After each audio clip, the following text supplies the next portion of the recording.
Education is the nervous association of ideas. তো শ্রীরামকৃষ্ণের সন্তান যারা, এদের প্রত্যেকের মত পথের সমস্ত স্বাতন্ত্র প্রভিন্নতা মেনে নিয়ে আমরা দেখতে পাচ্ছি এরা একটা জায়গায় একীভূত হয়ে আছেন, কেন্দ্রীভূত হয়ে আছেন। একসূত্রে বাঁধিয়া আছে সহস্রটি মন। তো এই সহস্রমন, এই শ্রীরামকৃষ্ণ নাম, শ্রীরামকৃষ্ণ চরিত্র মহিমায় এখানে তারা এক হয়ে এক সূত্রে বাঁধা পড়ে আছে। সেখানে কোনো দাবি দাওয়া নেই, শর্ত নেই, এবং ওখান থেকে কোনো স্মরণ নেই। সময় গড়িয়েছে, শ্রীরামকৃষ্ণ এক সময় সশরীরে ছিলেন, স্থূল শরীরে ছিলেন, পরবর্তীকালে তাঁর শরীর চলে গেছে, স্থূল শরীর চলে গেছে, অপ্রকট হয়েছে। আবার গুরু ভাইদের জীবনেও বিবর্তন এসছে।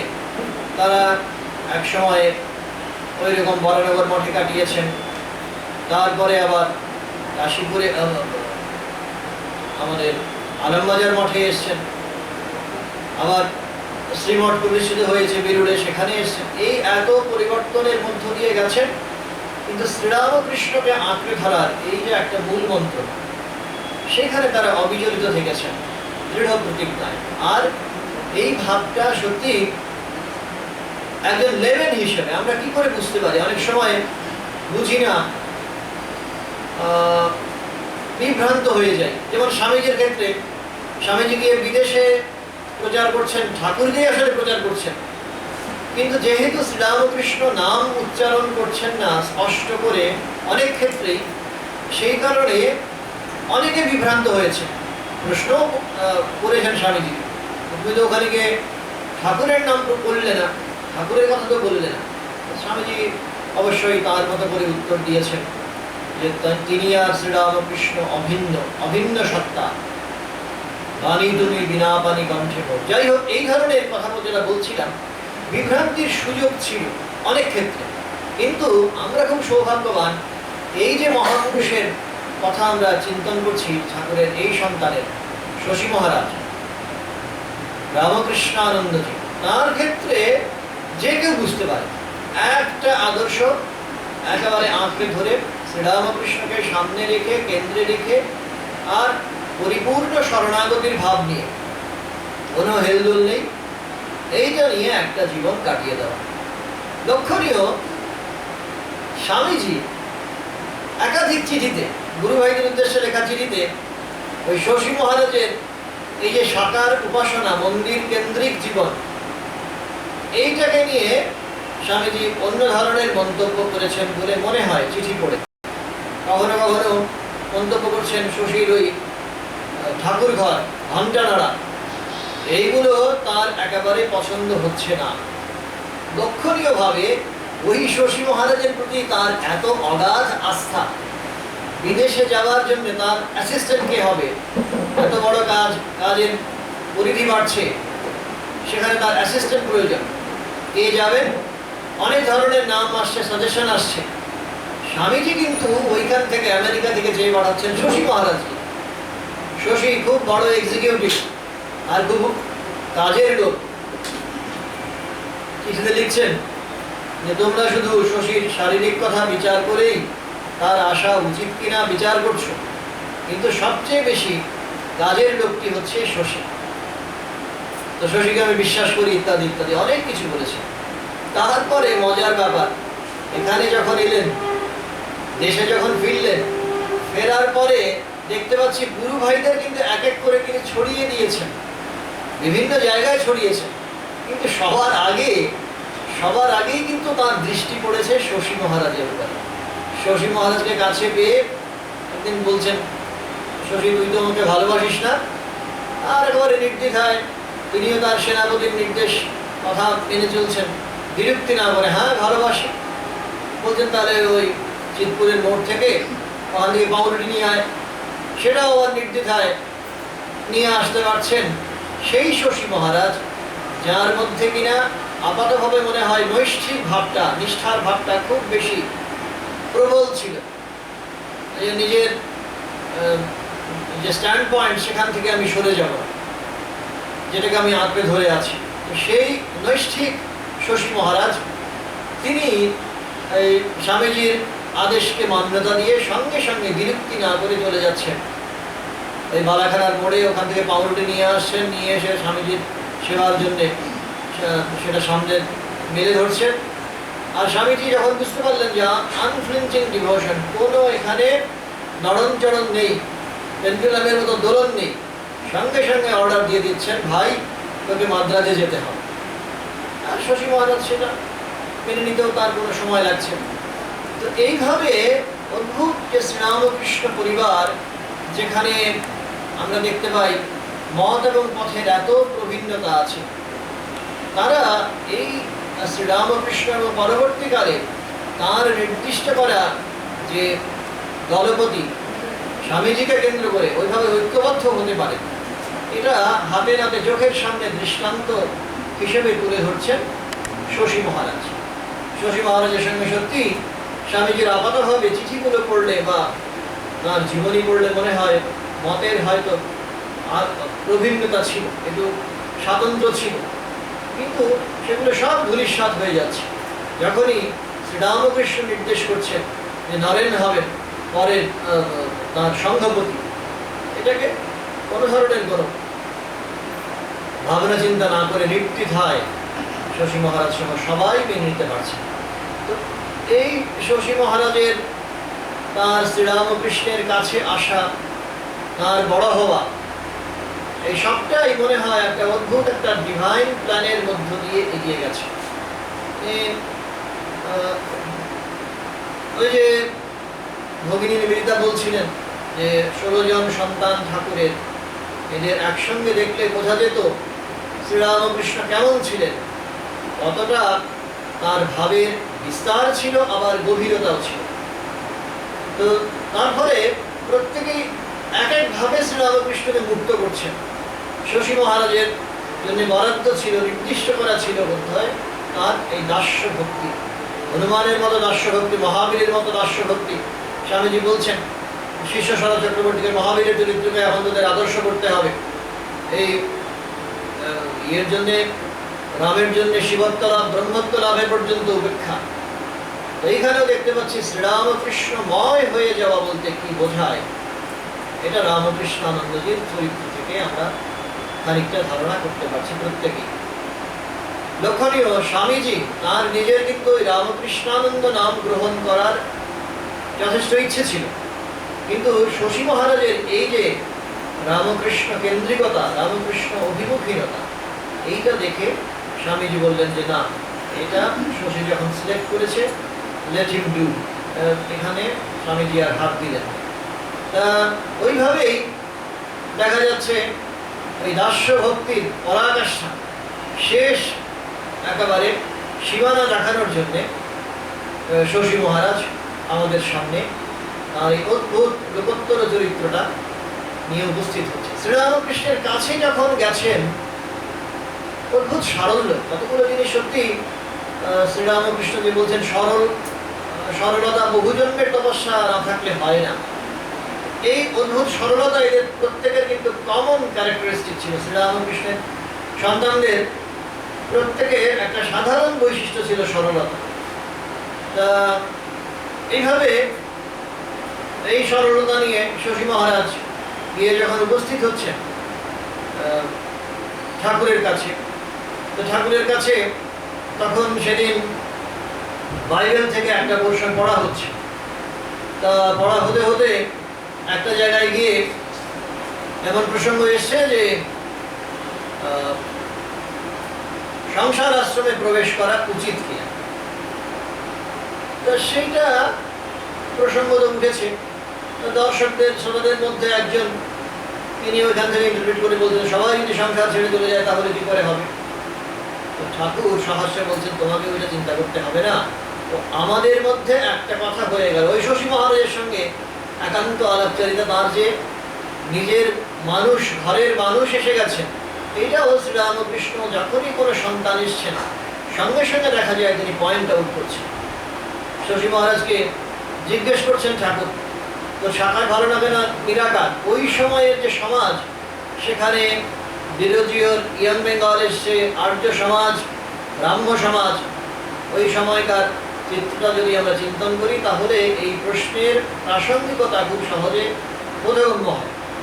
মানুষ, ইন্টেলেকচুয়াল সোসাইটি, তারা পরিষ্কার দুভাগ হয়ে আছে, ঈশ্বর সাকার নাকি নিরাকার, এটা একটা বিরাট প্রশ্নের হেতু।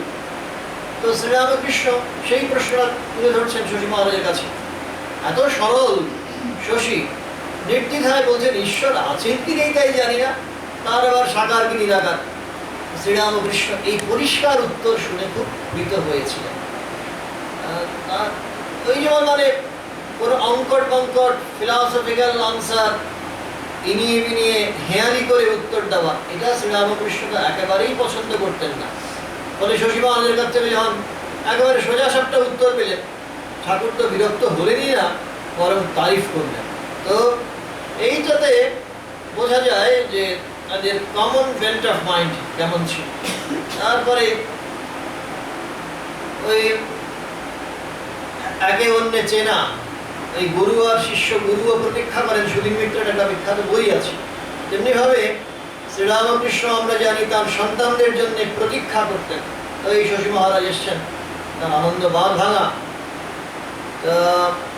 সেই বাঁধ ভাঙা আনন্দ নিয়ে শ্রীরামকৃষ্ণ একদিন শশীকে বলছেন, তুই যাকে চাস সে এই এই একেবারে নিজের দিকে পয়েন্ট আউট করে, আর এদিক ওদিক আর যেন ঘুরে না বেড়ান, তার গন্তব্যস্থল পেয়ে গেছেন। সুতরাং শশী মহারাজ তার যেন ইতস্তত ভ্রমণ এইটা যেন আর দীর্ঘস্থায়ী না হয়। এটা আমাদের আপনাদের প্রত্যেকের কাছে, আমাদের ভক্তদের কাছে ধ্রুব পরিষ্কার সুস্পষ্ট ইঙ্গিত যে ভক্তির পথ, সরল সহজ ভক্তির পথ কিভাবে দ্রুত আমাদের তার কাছে, গন্তব্যের কাছে নিয়ে চলে যেতে পারে, ইষ্টের কাছে নিয়ে চলে যেতে পারে।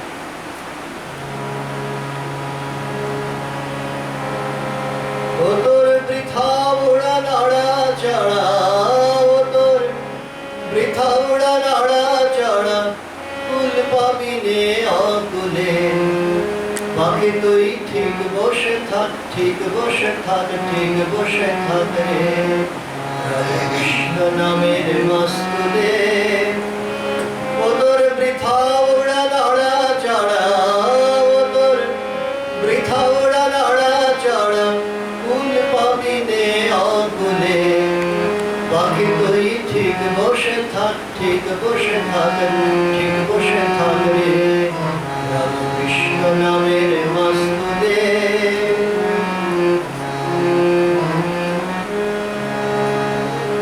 এদিকে অবিদ্যা মায়া পিশাচি করাল,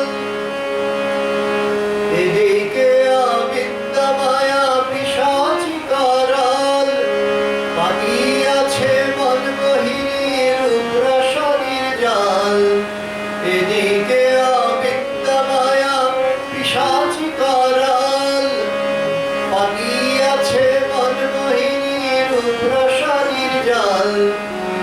পাখি তুই মরবি কেঁদে, পাখি তুই পড়বি ফাঁদে, মরবি কেঁদে প্রাণ হারাবি বেহালে, পড়বি ফাঁদে, পাখি তুই পড়বি ফাঁদে, মরবি কেঁদে প্রাণ হারাবি বেহালে, পাখি তুই ঠিক বসে থাক, ঠিক বসে থাক, ঠিক বসে থাক রে রামকৃষ্ণ নামের মাস্তুলে।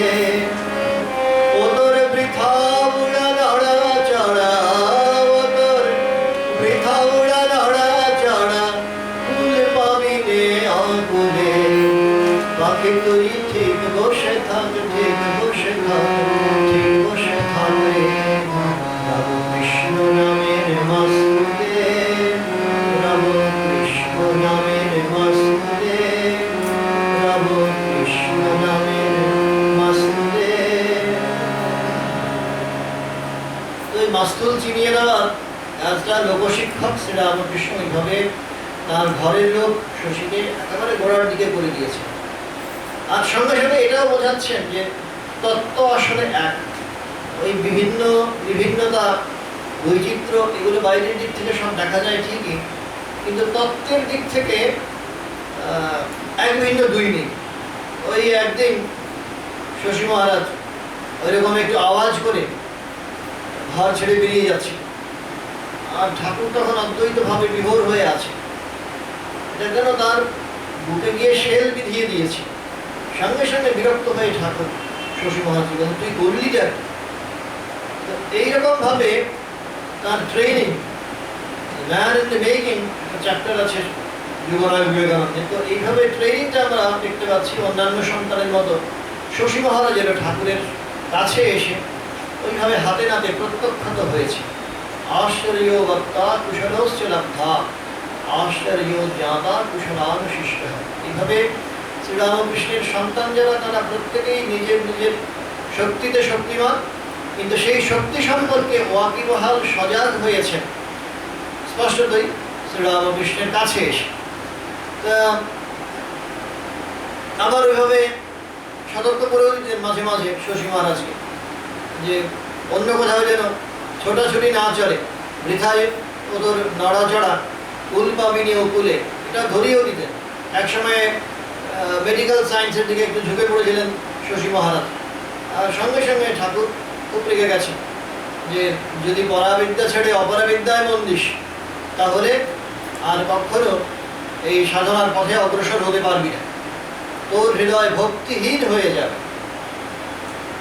তো ওই রকমভাবে শ্রীরামকৃষ্ণ তার প্রিয় সন্তানকে গড়ে নিচ্ছেন, এবং তার আউটকামটা কি হচ্ছে, মানে অনেক সময় ছাত্ররা আমাদের প্রশ্ন করে এই যে স্পিরিচুয়াল লাইফ এটা লিড করে কি হয়, এবং আমরা উত্তরও এরকম দিয়ে থাকি ফলে না পরিচয়াতে, একটা গাছকে সত্যি তার ফল দিয়েই চেনা যায়। তো এই যে অ্যাডভান্সমেন্ট, তার সাধন জীবনে এগিয়ে যাওয়া, এটার পরিণতি কীরকম হলো এটা খুব মানে স্ট্রাইকিং। গুরুভক্তি এমন একটা জায়গায় গিয়ে পৌঁছলো, শ্রীরামকৃষ্ণের সশরীরে থাকা অবস্থাতে ঠাকুর এক সময় বরফ খেতে ভালোবাসেন, শ্যামপুকুর বাড়িতে রয়েছেন। তা শুনে শশী মহারাজ ওই রকম করে তার গামছা করে গামছায় জড়িয়ে বরফ নিয়ে চলে আসছেন কলকাতা থেকে, ভর দুপুর গলদঘর্ম হয়ে এসছেন, কিন্তু এমনভাবে জড়িয়েছেন বরফের টুকরোটাকে যে দক্ষিণেশ্বরে আসার পরেও বরফ কিন্তু গলেনি। ঠাকুর খুব খুশি হয়েছিলেন। গুরু ভক্তি ওইভাবে যে তার ভাবী জীবনে প্রকাশ পাবে, সবাই দেখে শিখতে পাবে, এটা বুঝতে পেরেছিলেন। আর বলেছিলেন যার হাত দিয়ে জল গলে না তাকে লোকে বলে কৃপণ, কিন্তু আমি দেখতে পাচ্ছি তুই কৃপণ নস, তুই দাতা। তো ওইভাবে দানের যে সাধনা, এটা পরবর্তীকালে শশী মহারাজের জীবনে দেখা যাচ্ছে খুব ফলে উঠেছে। সবাই এই জ্ঞান দান, বিদ্যাদান, এইটার আশীর্বাদ সবাই পেয়েছেন, আশীর্বাদে পুষ্ট হয়েছে। তা যাই হোক, শশী মহারাজ এবং তার যে গুরু ভাই সকলের সমবেত চেষ্টা সত্ত্বেও দেখা যাচ্ছে ঠাকুর এক সময় তার মরলীলা শেষ করছে, এবং কাশীপুরের সেই 16ই আগস্টের রাতটাতে 1886 তারা কতবার করে নাম শুনিয়েছেন। নাম শোনালে ঠাকুরের সমাধি ভঙ্গ হয় বলে তারা আগে দেখেছিলেন, কিন্তু সেই মহাসমাধি আর ভঙ্গ হয়নি। অনেক দিন ডাক্তার ডেকে যেমন যেমন ভাবে করণীয় যেমন পদ্ধতি সেগুলো মেনে শ্রীরামকৃষ্ণের মরদেহের তার শেষ কাজ সম্পন্ন হয়েছিল, সবাই আমরা জানি। কিন্তু তারপরে এটা নতুন অধ্যায় অপ্রকট অবস্থায় শ্রীরামকৃষ্ণ আরো যেন বেশি করে ছড়িয়ে গেছেন। মদন ভাষ্যের পর কবিতায় রবীন্দ্রনাথ লিখছেন, পঞ্চস্বরে দগ্ধ করে একই করেছ সন্ন্যাসী, বিশ্বময় দিয়েছ তারে ছড়ায়। শ্রীরামকৃষ্ণ একটা শরীরে যতক্ষণ ছিলেন তার চেয়ে অনেক বেশি যেন শক্তিশালী হয়ে পড়লেন, প্রভাবশালী হয়ে পড়লেন, ছড়িয়ে পড়ল তার শক্তির দিকবিদিক যখন তিনি লোকচক্ষুর অন্তরাল হলেন, যখন তার শরীর চলে গেল। এইটা সবাই খুব বুঝতে পারলেন যে ঠাকুর সত্যি যদিও এই মুহূর্তে স্থূল শরীরে নেই, তার শক্তি ছড়াচ্ছে। তা ওই ক্রমপ্রসারমান শ্রীরামকৃষ্ণ, তাকে শ্রীরামকৃষ্ণের সন্তানরা প্রচার করবেন, তার চরিত্র মহিমার কথা দিকবিদিকে প্রচার করবেন, এই একটা সংকল্প তাদের বুকে। তা অথচ দেখা যাচ্ছে সার্কামস্টান্সেস, যা পারিপার্শ্বিক অবস্থা, সেটা অন্তত প্রথম দিকে তো একেবারেই অনুকূল ছিলই না।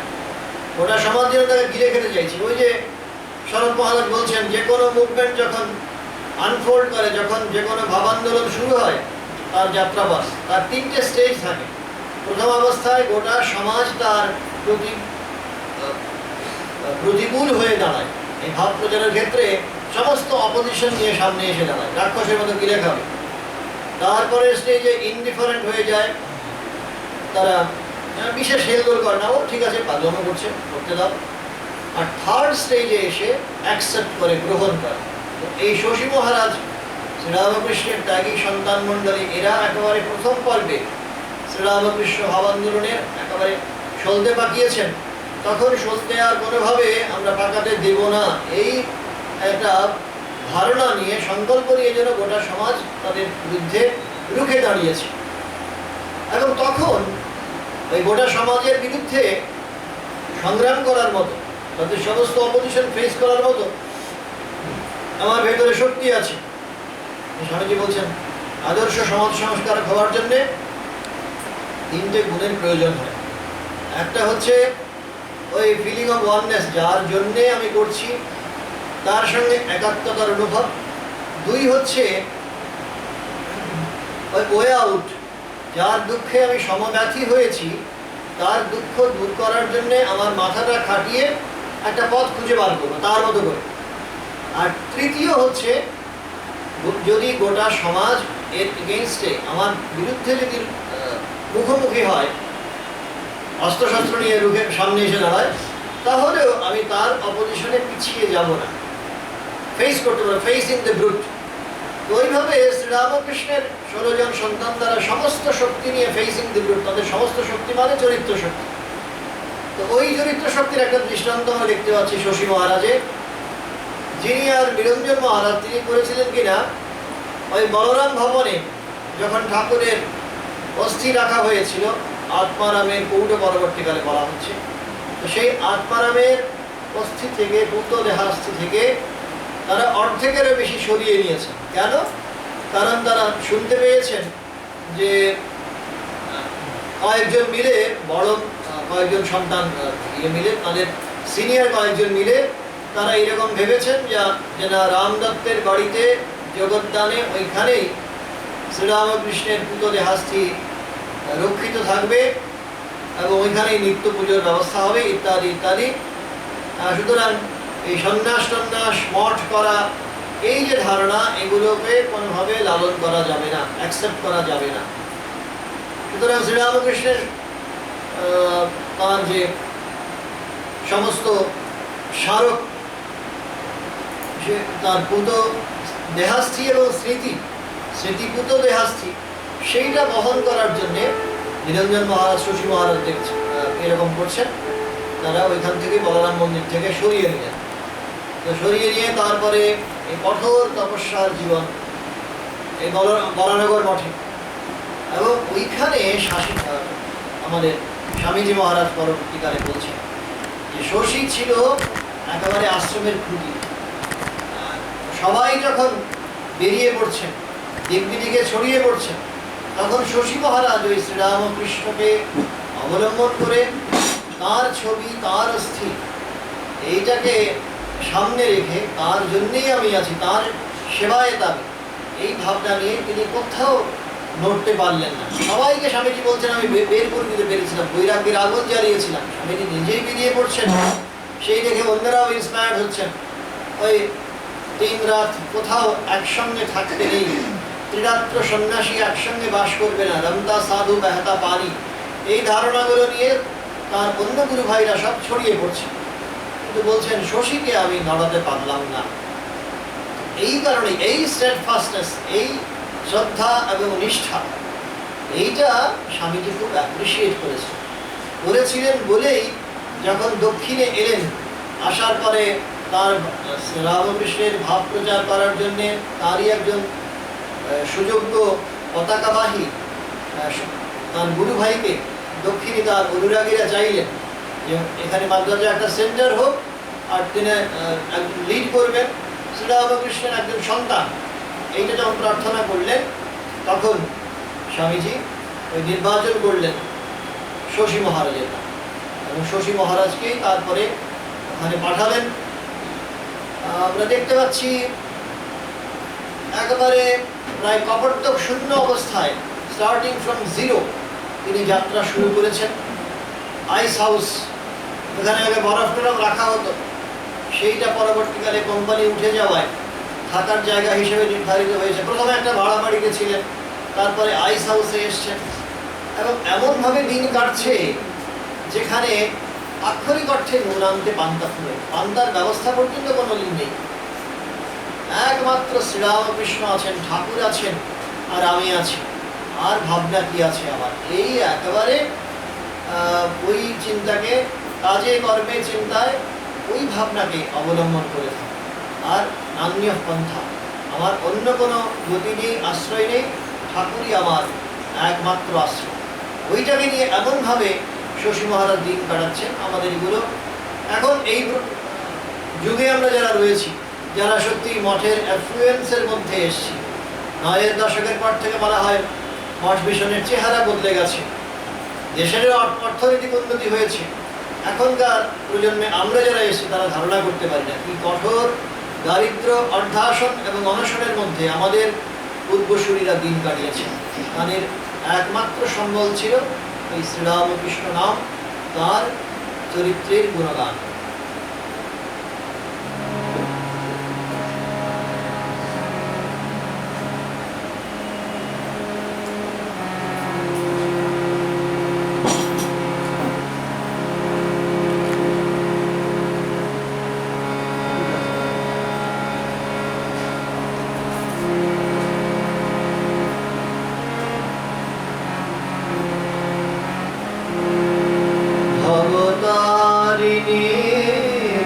পূজারি ঠাকুর তুমি হে আমার প্রাণ, আপনি করিলে আপনার পূজা, আপনার স্তুতি গান। ভবতারিণী পূজারি ঠাকুর তুমি হে আমার প্রাণ, আপনি করিলে আপনার পূজা, আপনার স্তুতি গান।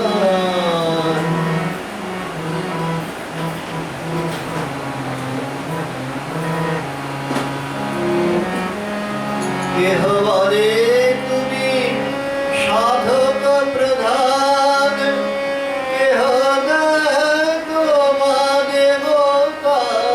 দেবতারিমান। কেহ বলে তুমি সাধক প্রধান, কেহ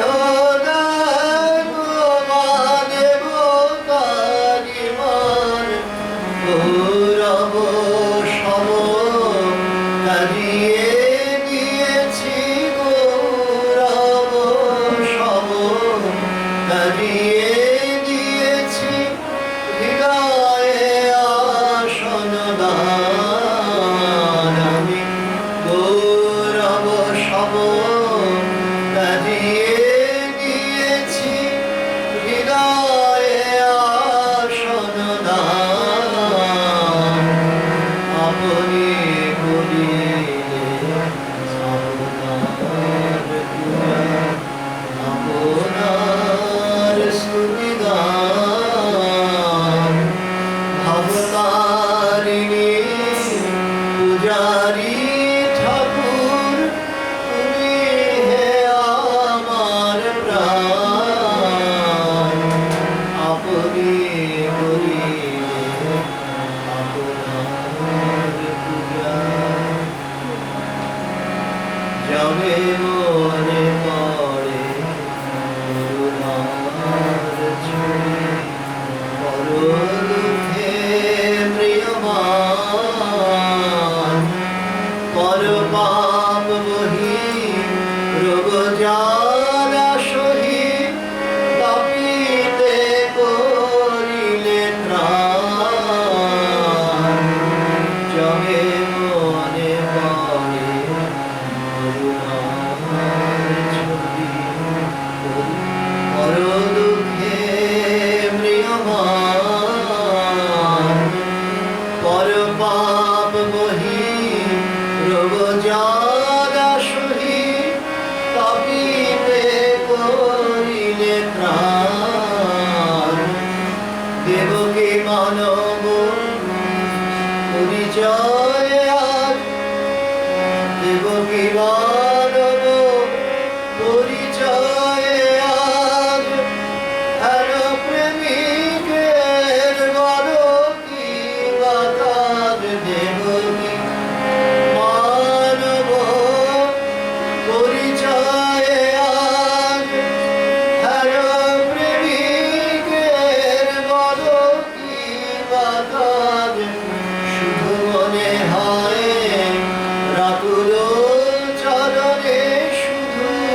রাতুল চরণে করিতে জীবন দান, শুধু মনে হয় রাতুল চরণে করিতে জীবন দান, আপনি করিবে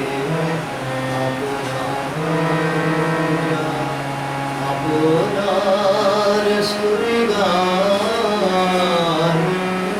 ভবতারিণীর পূজারি ঠাকুর তুমি আমার প্রাণ, আপনি করিবে আপনার পূজা। ওই প্রেমমূর্তি শ্রীরামকৃষ্ণের এরা যেহেতু প্রত্যক্ষ দেখেছেন, এই পরপাপ বহি রোগজরাশয়ী এগুলো দেখেছেন বলে শশী মহারাজও ভালোবাসা কাকে বলে, বিশুদ্ধ প্রেম কাকে বলে, মানুষকে কিভাবে ভালোবাসা যায় একেবারে অক্ষরে অক্ষরে মিলিয়ে নিয়েছেন, শিখে নিতে পেরেছেন। এবং ওই কারণে যেটা বলছিলাম, বরনগর মঠে এমন দিন গেছে গুরু ভাইদের মুখে কিচ্ছু একটা দানাটা পর্যন্ত জটিল, আর সারাদিন সারা রাত ধ্যানে বুধ হয়ে আছে। শশী মহারাজ তখন কি করেছেন, আশপাশের বাড়ির লোকজন যারা আবার তখন খুব অপোজ করতেন, এখানে এরা কেন জোয়ান বয়সের ছেলেরা এইভাবে থাকবে, তারা কী সঙ্গ জীবনযাপন করছে, কী সন্ন্যাস জীবন, তাদের স্পষ্ট কোনো ধারণা নেই, ফলে অপোজিশনটা খুব স্বাভাবিক, সমাজ সেই রকমই ছিল।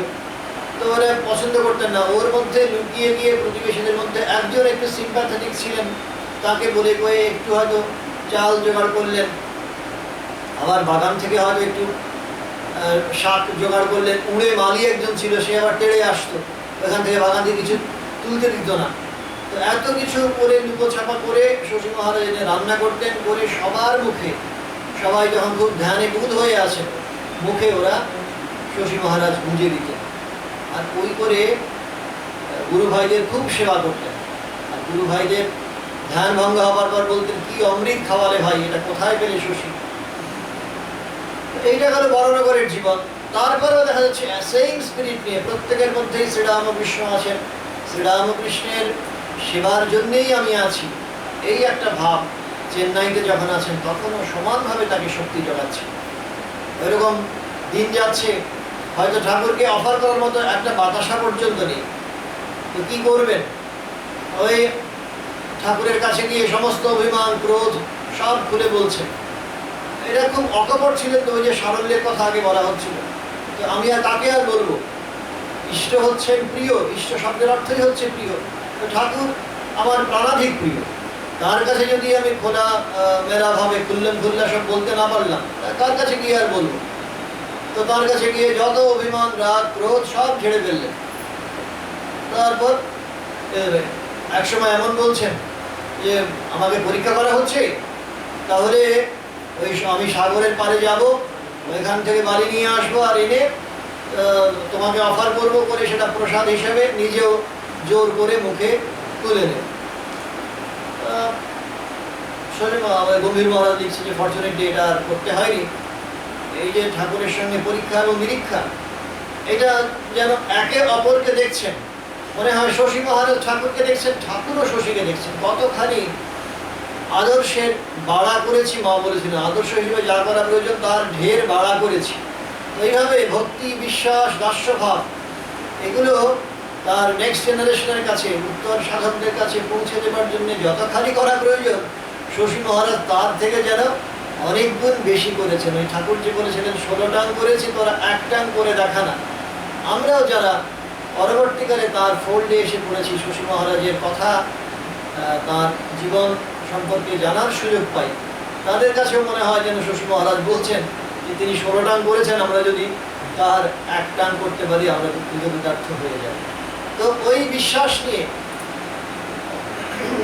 যখন ঠাকুরের কাছে সব খুলে বলছেন, দেখা যাচ্ছে কেউ না কেউ বাইরে থেকে চলে আসছে। একজন ডিভোটি চলে এলেন, আসার পরে বললেন আমি মঠের জন্য কিছু করতে যাই, আশ্রমের জন্য কিছু করতে যাই, এবং সেদিনকার মতো সমস্যা মিটে গেল। এইভাবে যে কতদিন হয়েছে, আমরা যেমন ঠিক এই নরেন্দ্রপুর আশ্রম প্রতিষ্ঠার সময় শুনে থাকি পূজ্যপাদ লোকেশ্বরানন্দজি মহারাজ, তিনিও ওই রকম দারিদ্র্যের সঙ্গে ফাইট করেছেন। দেখেছেন সামনাসামনি কিভাবে ঈশ্বরের উপর, ঠাকুরের দিকে মুখিয়ে থাকা যায়, পরিপূর্ণভাবে নির্ভরশীল হয়ে থাকা যায়। লোকেশ্বরানন্দজির জীবন দেখাচ্ছে। টেনশনে পড়ে গেছেন, কি করে এতগুলো ছেলে আছে, তাদের পরের দিনের অন্যের সংস্থান হবে কি করে। ওই সময়ে একজন ভক্ত চলে আসছেন, এসে তার জন্যে পরের হয়তো 2 মাসের জন্য অর্থের সংস্থান করে দিচ্ছে। এইরকম ঘটনা অজস্র ঘটেছে। তা এই বিশ্বাস এবং ভক্তি মনে হয় এরা সবাই বোধহয় দেখার এবং শেখার সুযোগ পেয়েছিলেন শশী মহারাজকে জীবনকে সামনে রেখে। তা এইভাবে ভক্তি, বিশ্বাস, দাস্যভাবে ভরপুর শশী মহারাজ, তিনি সব কিছু মিলিয়ে দিচ্ছেন। আর যা কিছু অ্যাকোয়ার করার, অর্জন করার, সব তার সংঘের জন্য, সংঘরূপী শ্রীরামকৃষ্ণের জন্য। ওখানে চেন্নাইতে গিয়ে খবর পেয়েছেন যে মহুলায় দুর্ভিক্ষ হয়েছে, আর অখণ্ডানন্দজি প্রথম অর্গানাইজ রিলিফ, সংঘবদ্ধ সেবা কাজ শুরু করেছে। কি করা যায়, গুরু ভাইকে সাহায্য করতে হবে, কি করণীয়? তিনি চতুর্দিকে খবরের কাগজে লিখতে লাগলেন, বলতে লাগলেন ভাবানুরাগীদের কাছে কোনোভাবে অর্থের সংস্থান করা যায় কিনা। যেটুকু অর্থ জোগাড় হচ্ছে সঙ্গে সঙ্গে পাঠিয়ে দিচ্ছেন গুরু ভাইয়ের কাছে। ওইভাবে যিনি একেবারে গোড়া ব্রহ্মচারী ছিলেন, নৈষ্ঠিক ব্রহ্মচারী ছিলেন, তিনি কিভাবে সেবা কাজে জড়িয়ে পড়লেন, ঝাঁপিয়ে পড়লেন, স্বামীজির হুকুমকে একেবারে 100 ভাগ ট্রান্সলেট করে। ভাবলে অবাক হয়ে যায়, এই টোটাল ট্রান্সফরমেশন, পরিপূর্ণ বিবর্তন কি করে ঘটে, এটা সত্যি অনেক ক্ষেত্রে আমাদের মনে হয় বুদ্ধির অগম্য। যাই হোক, এই সেবা কাজ শশী মহারাজ নিরন্তর করেছেন যতদিন চেন্নাইতে ছিলেন। আর গুরু ভাইরা যখন এসছেন, স্বামীজি এসছেন, ব্রহ্মানন্দজি এসছেন, সকলকে শ্রীরামকৃষ্ণের একটা মূর্তি, প্রতিমা জেনে তাদের মধ্যে প্রত্যক্ষত ঠাকুরকে দেখে তাদের সেবা করে গেছেন, আর নিজেকে উজাড় করে দিয়ে। স্বামীজিকে একবার দেখতে গেছেন, স্বামীজি জাহাজে আছেন, তো কি করবেন, স্বামীজিকে দর্শন করবেন, কিন্তু উপায় নেই, প্লেগ হয়েছে। এবং ওই সময় সরকারের ইনস্ট্রাকশন যে কোনোভাবে জাহাজে অন্য কেউ অন্য জায়গা থেকে উঠতে পারবে না। তিনি কাছাকাছি গেলেন নৌকোয়, গিয়ে স্বামীজি যে জাহাজে আছেন ওটাকে প্রদক্ষিণ করে চলে এলেন। এত গভীর বিশ্বাস। ওই পরবর্তীকালে যিনি লিখবেন, নমঃ শ্রীয়তিরাজায় বিবেকানন্দ সুরায় সচ্চিৎ সুখস্বরূপায় স্বামিনে তাপহায়, বিখ্যাত প্রণাম মন্ত্র। এটা তার একেবারে হৃদয়ের গভীরতম দেশ থেকে উঠে আসে। এগুলো কোনো কবিত্বের শক্তি তিনি কিন্তু রচনা করেননি।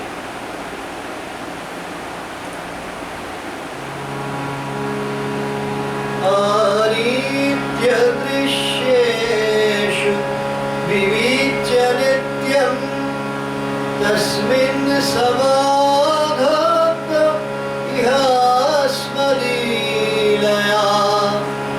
বিবেক বৈরাগ্য বিশুদ্ধ চিত্তং योऽसो विवेकी तमहं नमामि।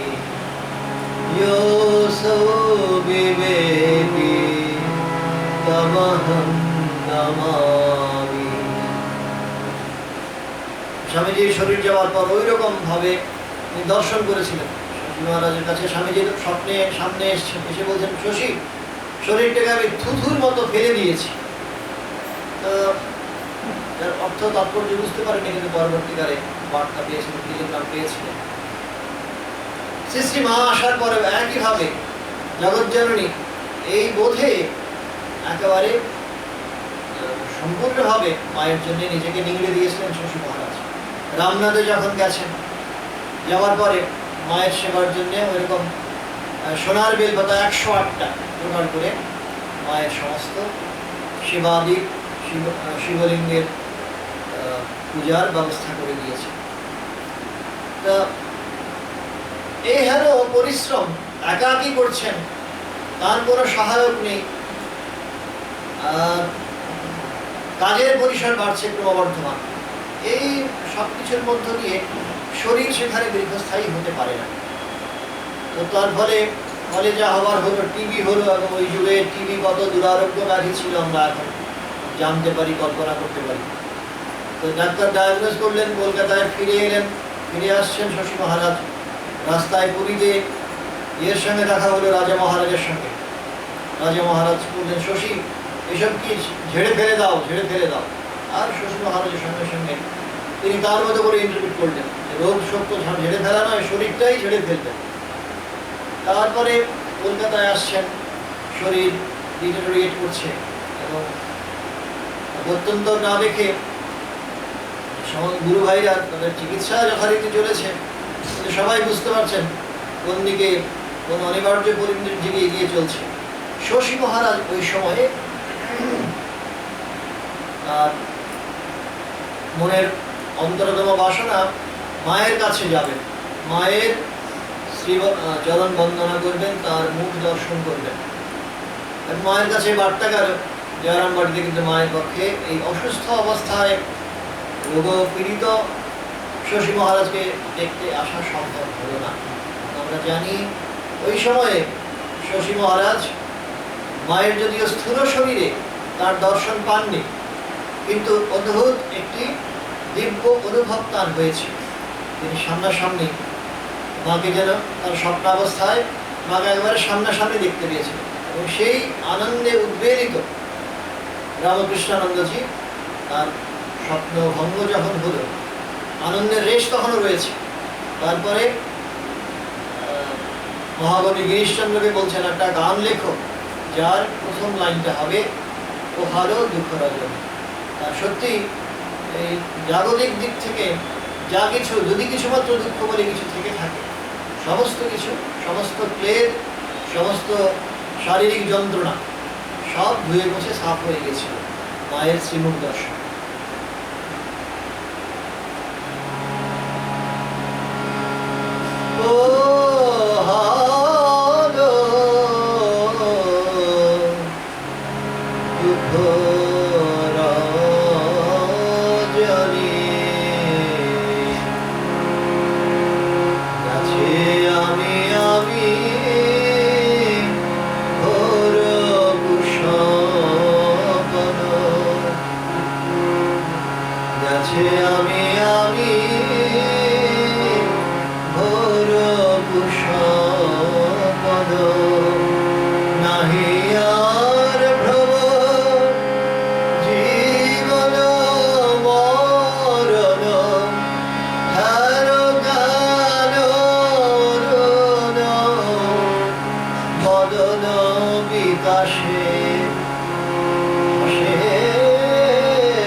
একটা মহাজীবন আসে চলে যায়, কিন্তু ওই শারীরিক দিক থেকে মর্টাল ফ্রেমে নিশ্চয়ই তার যাওয়া আছে, থাকবে। যাওয়ার আগে আবার শশী মহারাজ বহুশ্রুত ঠাকুর এসছেন, মায়ের সাথে জন্য আসন পেতে দে, এই ইনস্ট্রাকশন দিয়েছে। এবং এগুলো আমাদের আশ্বস্ত করে সত্যি যে আইডিয়াল যেমন আদর্শ তারা সেট করেছেন আমাদের সামনে, স্ট্যান্ডার্ড হিসেবে সেট করেছেন, যদি তার তীরার্ধ আমরা অনুসরণ করার চেষ্টা করি তাহলে নিশ্চয়ই কোনোটাই বিফলে যাবে না। তোমার মহাবিশ্বে কিছু হারায় না প্রভু, আমরা যদি আদর্শটাকে সামনে রেখে এগিয়ে যাওয়ার চেষ্টা করি, এটা কোনটা বিফলে যাবে, সবটাই সঞ্চিত হয়ে থাকবে। ওই কর্ম আর জ্ঞানের, সকাম কর্ম আর নিষ্কাম কর্মের তফাৎটা হচ্ছে এই জায়গায় যে সকাম কর্মে ফল এতটুকু যদি খুব থাকে কাজের মধ্যে, সেই ফল ফলে না। কিন্তু নিষ্কাম কর্মে বা ভক্তিতে, পরাভক্তিতে, তাতে খুব থাকলেও যদি আমি আমার দিক থেকে ঐকান্তিকতা থাকে, এফোর্ট থাকে, তাহলে সেটা সংস্কার হিসেবে, অভ্যাস হিসেবে আমার মধ্যে চিরকাল থেকে যায়। কাজেই শশী মহারাজের জীবনকে সামনে রেখে যদি আমরা ওই ভক্তির ভাবটা ধরার চেষ্টা করি, দাস্য ভক্তি বলতে কি বোঝায়, আমি তার দাস, আমি তার সন্তান। ঠাকুর বলছেন বজ্জাত আমি, এটা খারাপ, ছোট আমিটা খারাপ, কিন্তু পাকা আমি, দাস আমি। আমি যদি সারা যাবে না তবে থাক, সারা দাস আমি হই। দাস আমি বলতে কি বোঝায়, এটা বোঝানোর জন্যে শশী মহারাজকে আমাদের সামনে যেন রেখে গেল। এই জীবনকে, মহাজীবনকে সামনে রেখে যদি কেউ প্রসিড করার চেষ্টা করে, এগোনোর যদি চেষ্টা করে, তাহলে সেই চেষ্টা নিশ্চয়ই বিফলে যাবে।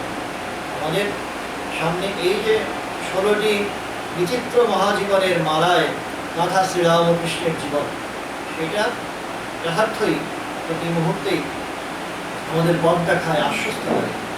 এবং বনফুলের ভাষায় ওই যে পারবি পারবি তুই, নিশ্চিত পারবি, ঠাকুরের মুখের বর্ণনা করে বলছিলেন, এই পারবি পারবি নিশ্চিত পারবি, এই 16 জন সন্তান এর জীবনী ব্যর্থহীন ভাষায় আমাদের সঙ্গে বারবার ঘোষণা।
Vandanam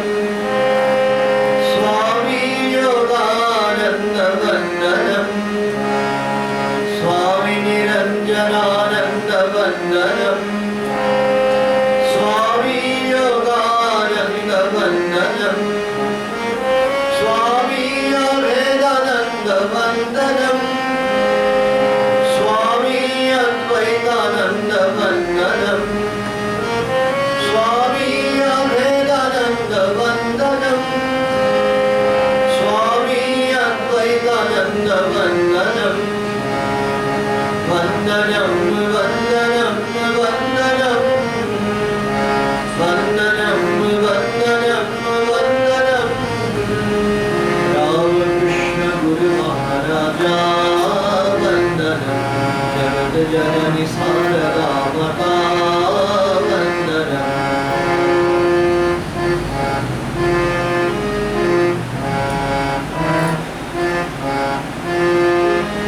स्वामी रामकृष्णानन्द वन्दनं स्वामी अद्भुतानन्द वन्दनं स्वामी रामकृष्णानन्द वन्दनं स्वामी अद्भुतानन्द वन्दनं स्वामी शारदानन्द वन्दनं स्वामी सुबोधानन्द वन्दनं स्वामी शारदानन्द वन्दनं स्वामी सुबोधानन्द वन्दनं वन्दनं वन्दनं वन्दनं वन्दनं वन्दनं वन्दनं रामकृष्ण गुरु महाराजा वन्दनं जगत जननी शारदा माता वन्दनं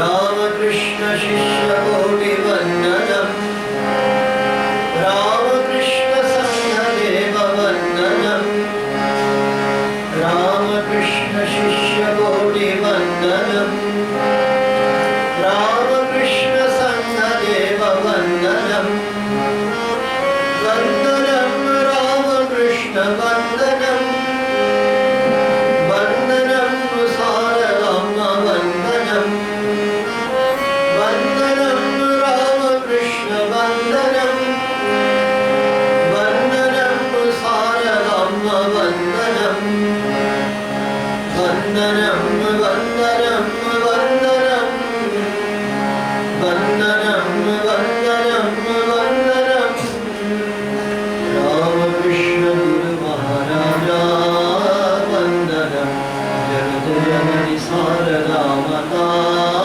वन्दनं रामकृष्ण गुरु महाराजा वन्दनं जगत जननी शारदा माता वन्दनं रामकृष्ण गुरु महाराजा वन्दनं जगत जननी शारदा माता वन्दनं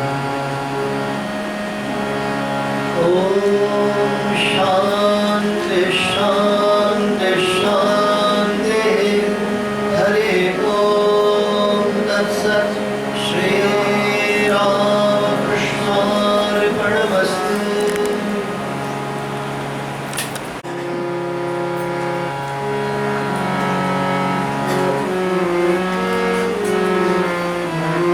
जय जय रामकृष्ण शरणं रामकृष्ण शरणं रामकृष्ण शरणं शरणं जय जय रामकृष्ण शरणं रामकृष्ण शरणं रामकृष्ण शरणं शरणं जय प्रभु कृपाहि केवलं कृपाहि केवलं कृपाहि केवलं शरणं जय प्रभु कृपाहि केवलं कृपाहि केवलं कृपाहि केवलं शरणं जय जय रामकृष्ण शरणं रामकृष्ण शरणं रामकृष्ण शरणं शरणं जय नमो श्री गुरवे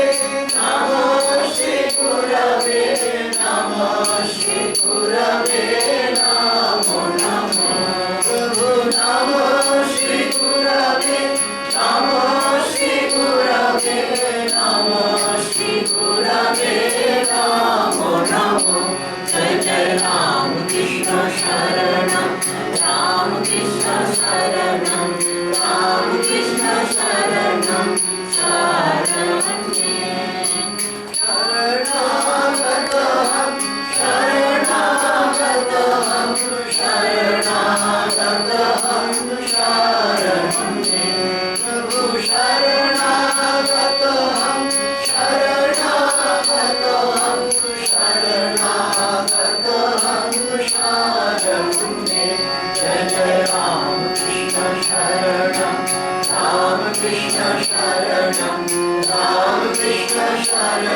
Ram Krishna Jaya Jaya Ram Krishna Ram Krishna Jaya Jaya Ram Krishna Ram Krishna Jaya Jaya Ram Krishna Ram Krishna Jaya Jaya Ram Krishna Ram Krishna Jaya Jaya Ram Krishna Ram Krishna Jaya Jaya Ram Krishna Ram Krishna Jaya Jaya Ram